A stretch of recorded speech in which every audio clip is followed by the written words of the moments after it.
Untuk apa pengajian-pengajian itu? Kalau dengan pengajian datang rasa takut pada Allah, kalau dengan pengajian makin ngeri menghadapi mati, kalau dengan pengajian takut makan haram, lanjutkan pengajian.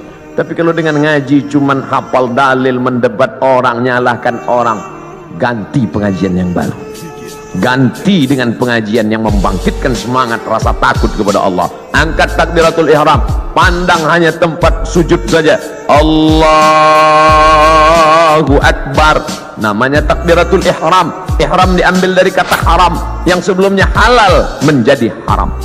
Kepala-kepala kita yang gatal, kepala kita yang menggaruknya kita, tapi ketika kita garuk lebih dari 3 kali, haram, batal.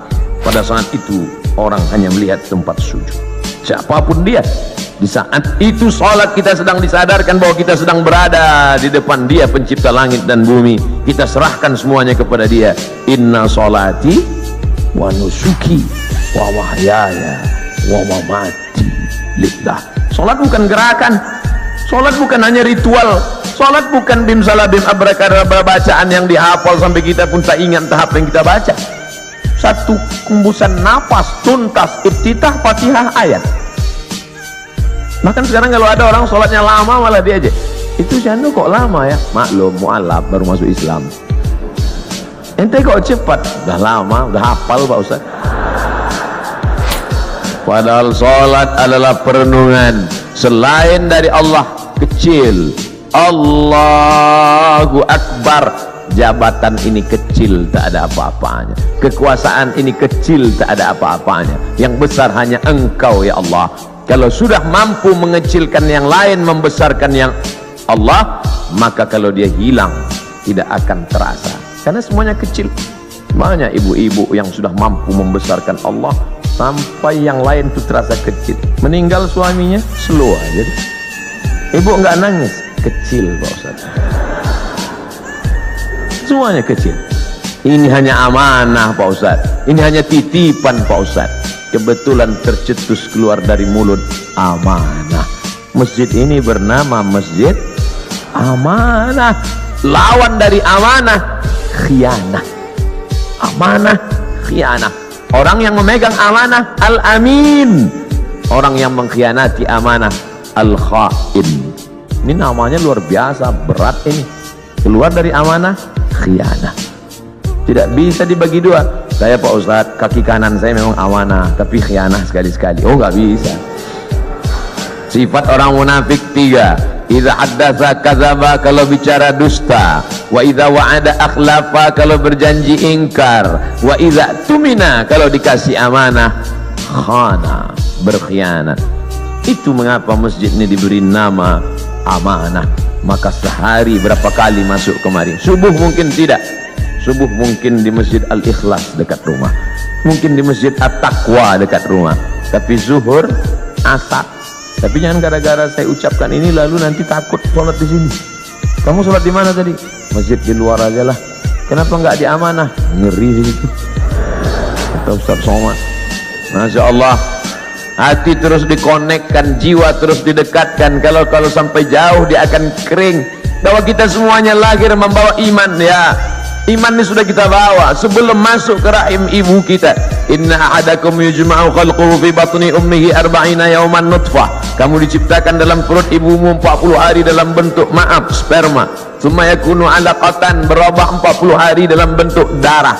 Tsumma yakunu mudghatan, berubah 40 hari dalam bentuk daging. 40 hari air, 40 hari darah, 40 hari daging, 120 hari datang malaikat membawa roh yang sudah ready. Belum ada kulit, belum ada kuku, belum ada bulu, belum ada darah, belum ada daging, belum dibawa malaikat. Kita sudah bersama berkumpul di alam roh. Dan Allah bertanya ketika itu, alastu bi rabbikum, bukankah aku Tuhan kamu? Kita semua menjawab, bala syahidna, engkau Tuhan kami. Cuman ketika sampai ke dunia dia lupa. Karena lupa itulah maka dia disebut manusia. Karena manusia diambil dari kata nasya, lupa. Apa yang disampaikan Ustaz Somad tadi? Aku lupa. Kenapa kau lupa? Karena manusia. Kalau ingat terus namanya bukan manusia. Apa namanya? Panasonic. Ini yang merekam ini nggak akan lupa, ingat terus. Jangankan bapak ibu yang dengar ceramah, saya yang ceramah aja lupa apa yang saya sampaikan. Tapi saya diingatkan. Yang mengingatkan saya siapa? Jamaah. Ustaz kan ngomong gini dulu. Masa iya saya ngomong gitu? Ini MP3 nya, ini MP4 nya. Kamu dapat dari mana? Saya download Pak Ustaz. Di mana kamu download? Itu channel Ustaz Abdul Somad Official. Subscribe, like and share. Jadi Masya Allah, internet ini luar biasa. Tadi bicara dengan Bapak Direktur Bintal, luar biasa merusak kepala anak-anak kita, hancur kepala ini. Ustaz Abdul Somad, perhatikan ini gambar otak yang habis ditabrak truk, pecah, berderai. Yang ngundang saya ini psikolog, ibu-ibu. Ustaz, sebelum Ustaz ceramah coba lihat gambar ini, hancur berderai kepalanya. Yang ini Pak Ustadz, kepalanya utuh, sehat, tapi isinya hancur, sama seperti ini. Kok bisa begitu? Karena website, karena internet. Tapi saya tidak bisa salahkan juga semua internet, karena orang kenal saya dari internet, mencaci maki saya juga di internet. Oleh sebab itu maka pisau internet bermata dua, satu ke atas, satu ke bawah. Dipotongkan ke ayam, bagus. Dipotongkan ke bebek, oke. Dipotongkan ke sapi, bisa jadi hewan kurban. Tapi kalau ke atas memotong leher dan urat nadi, dia bisa mati. Siapa yang bisa mengontrol sekarang kalau bukan iman dan takwa kepada Allah Subhanahu wa ta'ala? Maka saya bangga, Ustaz Abdul Somad ini imam kita, ini khotib kita, pakai baju tentara. Kami yang sipil yang tidak punya seragam ini terus terang amat sangat bangga melihat bapak ibu menjadi khotib, melihat bapak ibu jadi imam, melihat bapak ibu menjadi orang yang sholat berjamaah. Dulu susah kalau mau menasihati orang, mari sholat, mari puasa, mari berjamaah. Sekarang saya tinggal simple aja ngasih tahu, anak-anak SMA, anak-anak pesantren, lihat itu, bapak tentara sholat di masjid, bapak polisi pengajian. Ibu-ibu pun mudah sekarang nasihati anak-anaknya. Lihat tuh, pak polisi sholat di masjid, pak tentara sholat di masjid, angkatan udara sholat di masjid. Pistol mereka besi, bapakmu nggak punya pistol, nggak sholat. Mudah memberikan motivasi, mudah memberikan semangat. Oleh sebab itu kebersamaan kita ini, apapun seragam yang kita pakai, itu hanyalah casing saja. Apapun jabatan kita, itu hanyalah jalan saja. Yang kita cari adalah keridhaan Allah Subhanahu wa ta'ala. Kalau berhasil kita melewati ujian-ujian seragam, ujian kekuasaan, ujian jabatan, ujian dunia, ujian popularitas ini sampai kepada puncaknya, maka insya Allah mati kita husnul khotimah. Tapi kalau gagal kita dengan ujian ini, bapak ujiannya beda, saya ujiannya beda. Ujian Ustaz Somad sekarang popularitas, kemana-mana mesti pakai masker, kalau enggak semua minta foto. Saya kalau naik pesawat pilotnya minta foto, saya nggak terlalu risau, pramugarinya minta foto juga. Ini yang saya payah, agak susah sedikit. Pede sekali dia ngomong begitu.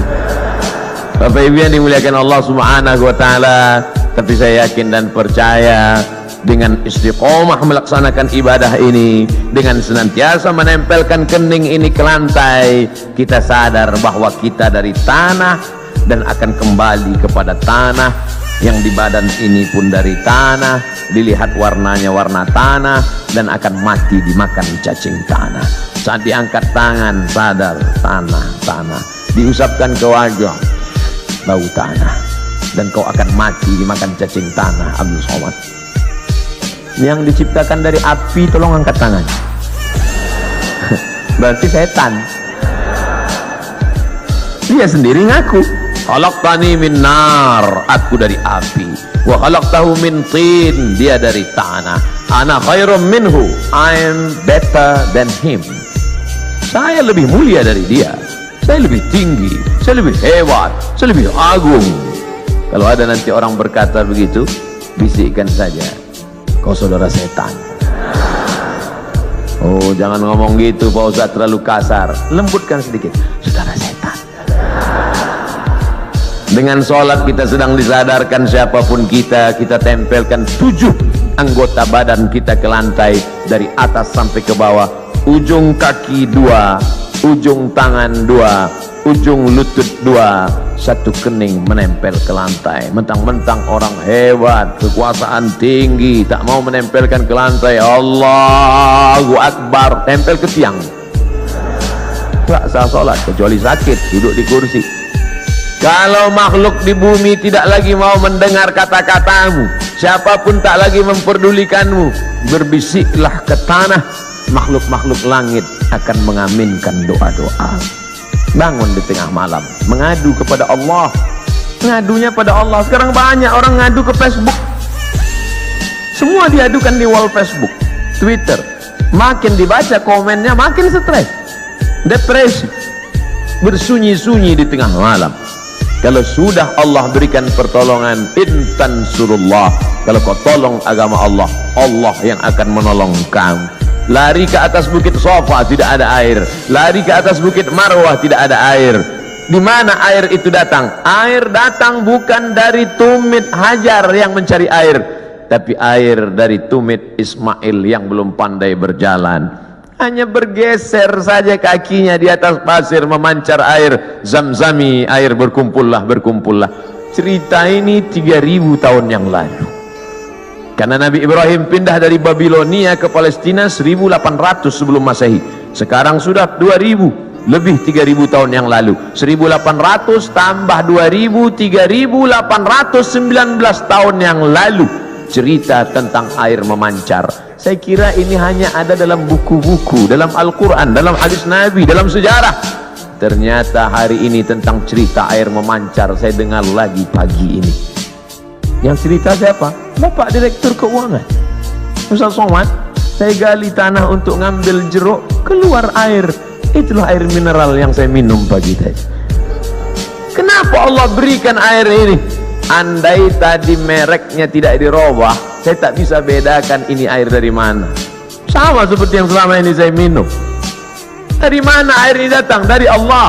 Untuk apa? Ternyata persiapan pembiayaan pondok tahfiz Al-Quran yang sudah dibina dari sekarang.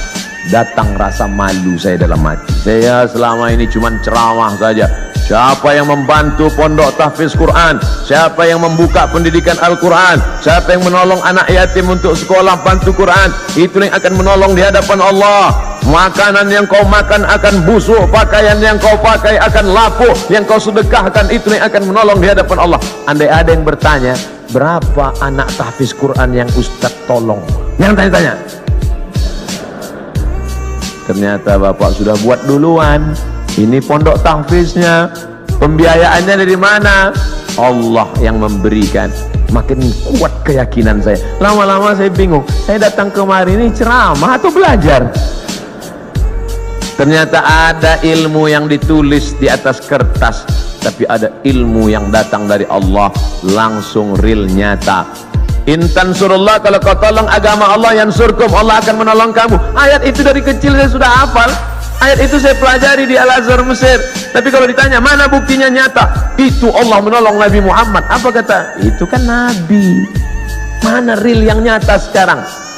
Hari ini saya mendengarkan ceritanya, kisahnya.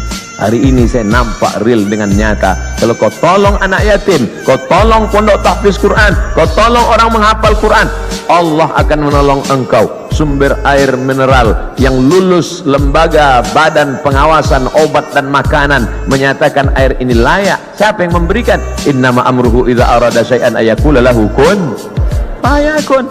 Ternyata tolonglah agama Allah ini. Jangan pernah takut dan jangan pernah cemas. Kadang-kadang kalau terlalu banyak orang menakut-nakuti kita, kita jadi takut juga. Kita sudah berani, tapi karena ditakut-takuti orang, kita pun jadi takut juga. Ini Ustaz cerita tentang siapa? Tentang saya. Saking banyaknya yang membuli kita, kita jadi cemas juga lama-lama. Tapi rupanya semakin banyak cerita kita dengar tentang turunnya pertolongan Allah. Ala inna nasrallahi qarib. Yakinlah pertolongan Allah itu dekat. Jangan pernah takut dengan akhir masa pensiun, nanti saya akan makan apa, nanti saya. Berapa banyak orang berpikir nanti pensiun makan apa, malaikat maut datang malah sebelum pensiun. Malakal maut tidak pernah datang melihat akte kelahiran. Berapa banyak orang sehat mati mendadak, yang divonis mati nggak mati-mati. Saya berapa kali ketemu ceramah dalam pengurus masjid, Ustaz Somad, nanti habis ceramah kita makan ya. Oke. Bedanya kalau di masjid lain setelah ceramah baru makan. Di kantor keuangan TNI sebelum ceramah udah makan duluan. Tabarakallah. Ketika selesai makan, kata Pak Ketua Dewan Kemakmuran Masjid, Ustaz Somad, saya ini sudah divonis, kata dokter, kena jantung koroner, harus dibelah urat kaki naik ke atas. Terus saya takut Pak Ustaz ngelihat ayam potong dibelah. Jadi saya nggak dioperasi. Katanya berapa lagi umur Bapak? 2 bulan Pak Ustaz. Terus udah 2 tahun nggak mati-mati. Bukan saya ngatakan Bapak Ibu nggak usah cek. Saya tetap medical check up, tetap ke rumah sakit, tetap tanya dokter. Termasuk kurusnya saya ini pun saya sudah konsultasikan ke dokter. Apakah saya ini sakit Pak Dokter? Kata dokter di Batam, Ustadz Somad, Ustadz kalau mau lebih berwibawa tambah beratnya dikit. Gimana Pak Dokter? Minum susu kental manis 3 kali sehari. Pagi segelas, siang segelas, malam segelas. Sebulan akan naik sekian kilo. Oke Pak. Sebulan saya minum, timbang tetap. Saya tanya, Pak Dokter, sudah saya minum kok nggak nambah? Kata dia, Ustadz terima aja, berarti sudah takdir Allah Subhanahu Wa Taala. Yang penting saya sehat. Ini saya ceritakan supaya Bapak Ibu tidak terlalu memaksakan diet ingin seperti saya. Kenapa gemuk? Yang penting sehat. Ibu bapak yang penting sehat, beribadah. Apapun judulnya, hidup ini adalah ibadah. Karena tujuan Allah menciptakan kita, wa ma khalaqtul jinna wal insa illa liya'budun, ibadah. Cuman kekeliruan kita memahami ibadah terlalu sempit. Salat, zakat, puasa, haji, baca Quran, cuman itu ibadah. Padahal di kantor dari jam 8 pagi sampai jam 4 sore adalah ibadah. Kalau dipahami ini, ngurus keuangan negara, TNI ini adalah ibadah ringan, dan kita tidak akan mungkin curang. Sebagaimana kita jujur dalam sholat, sebagaimana kita jujur saat di Masjidil Haram, begitulah kita jujur di kantor kita, karena pekerjaan kita adalah ibadah. Tapi jangan dibalik. Nanti pas azan zuhur, Allahu Akbar, Allahu Akbar, tetap buat laporan. Loh, ente nggak ke masjid amanah? Ibadah. Nah, ini harus diluruskan juga. Ada ibadah mahdhah yang pure original, memang ibadah, ada rukunnya, ada syaratnya, ada wajibnya, ada sunatnya, memang ibadah. Sholat, puasa, itu ibadah. Tapi ada aktivitas sehari-hari bernilai ibadah. Ustaz, Allah tuh nggak adil loh Pak Ustaz. Loh, kamu bilang Allah nggak adil, bisa kafir, bisa murtad. Masa laki-laki enak bisa puasa sunat, laki-laki bisa zikir, laki-laki bisa baca Quran. Kami Pak Ustaz 9 bulan 10 hari nggak bisa ibadah. Ibu, hamil itu pun ibadah. Hamil itu ibadah, karena akan melahirkan anak-anak yang soleh. Sejak itu alhamdulillah ibu-ibu sudah punya jawaban. Kalau ada atasannya nanya, kamu ini sebentar-bentar cuti hamil, nah cuti hamil apa ini? Ibadah Pak. Malah anak itu adalah ibadah yang tidak akan putus. Kalau ada di antara bapak yang rajin sholat duha, meninggal dunia, putus. Yang rajin baca Quran, meninggal dunia, putus. Tapi ada ibadah yang tidak putus. Waladun solehun, anak yang soleh. Apa tidak bangga Abdul Somad pagi ini? Anak tentara, hafal Quran, sekolah di Yordania, ngomong dengan Ustaz Somad bahasa Arab. Untung saya masih ingat bahasa Arab. Saya sudah pulang dari Arab 2006, 4 tahun di Mesir, 2 tahun di Maroko, S3 di Sudan. Saya cerita ini untuk ngasih tahu bahwa saya bukan Ustaz kaleng-kaleng, itu aja.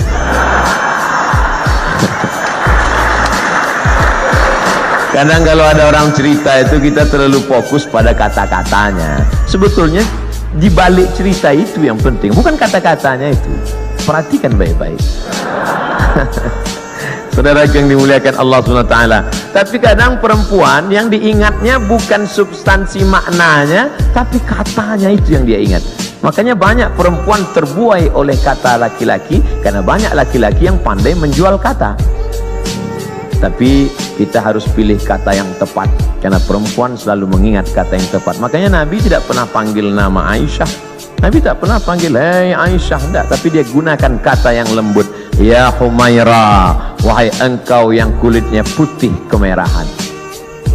Karena perempuan akan mengingat kata pujian itu, ya Humaira.